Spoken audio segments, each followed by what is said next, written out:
Ada sebuah pohon besar yang dikeramatkan dan disembah oleh banyak orang. Datanglah sekelompok orang kepada seorang ahli ibadah. Mereka berkata kepadanya, "Di dekat sini ada pohon dan sekelompok orang yang menyembah pohon itu. Mereka tidak menyembah Allah." Mendengar itu, sang ahli ibadah marah. Ia segera mengambil kapaknya dan pergi untuk menebang pohon itu. Ternyata iblis mengetahui apa yang hendak dilakukan ahli ibadah itu. Tidak tinggal diam, iblis pun menyamar menjadi manusia dan menghadang ahli ibadah untuk tidak menebang pohon itu. Iblis bertanya, "Apa yang ingin engkau lakukan?" "Aku ingin menebang pohon yang disembah itu." "Apa urusanmu dengan pohon itu? Bukankah kamu sibuk dengan ibadahmu?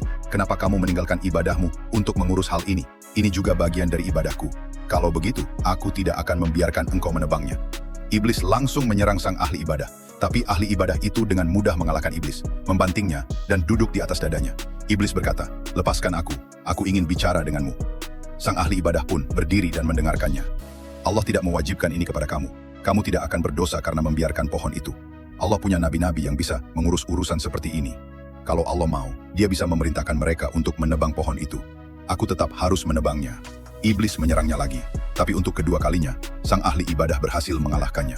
Iblis pun kembali berkata, "Apakah engkau mau mendengar sebuah tawaran yang lebih baik untukmu?" "Apa itu?" "Lepaskan aku dulu agar aku bisa memberitahumu." Sang ahli ibadah pun melepaskannya. "Kamu ini, orang miskin, kamu tidak punya apa-apa.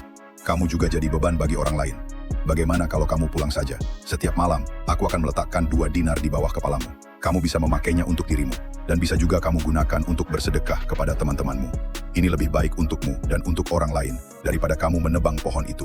Menebang pohon itu tidak akan memberi manfaat apa-apa." Sang ahli ibadah berpikir, "Lagi pula, uang itu bisa aku manfaatkan untuk banyak kebaikan." Iblis pun bersumpah akan menepati janjinya. Sang ahli ibadah pun pulang ke tempat ibadahnya. Keesokan paginya, ia benar-benar menemukan 2 dinar di bawah kepalanya. Begitu juga keesokan harinya. Tapi pada hari ketiga dan hari-hari berikutnya, ia tidak menemukan uang itu lagi. Sang ahli ibadah marah. Ia mengambil kapaknya dan berangkat untuk menebang pohon itu. Di tengah jalan, iblis dalam wujud manusia menghadangnya lagi. Sang ahli ibadah segera menyerangnya seperti sebelumnya. Tapi kali ini, iblis membantingnya dengan mudah. Sang ahli ibadah tidak berdaya, seperti burung kecil di bawah kaki iblis.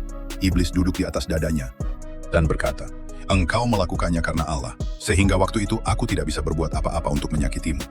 Lalu aku mengiming-imingimu uang 2 dinar, dan engkau pun menerimanya, dan mengurungkan niatmu menebang pohon ini."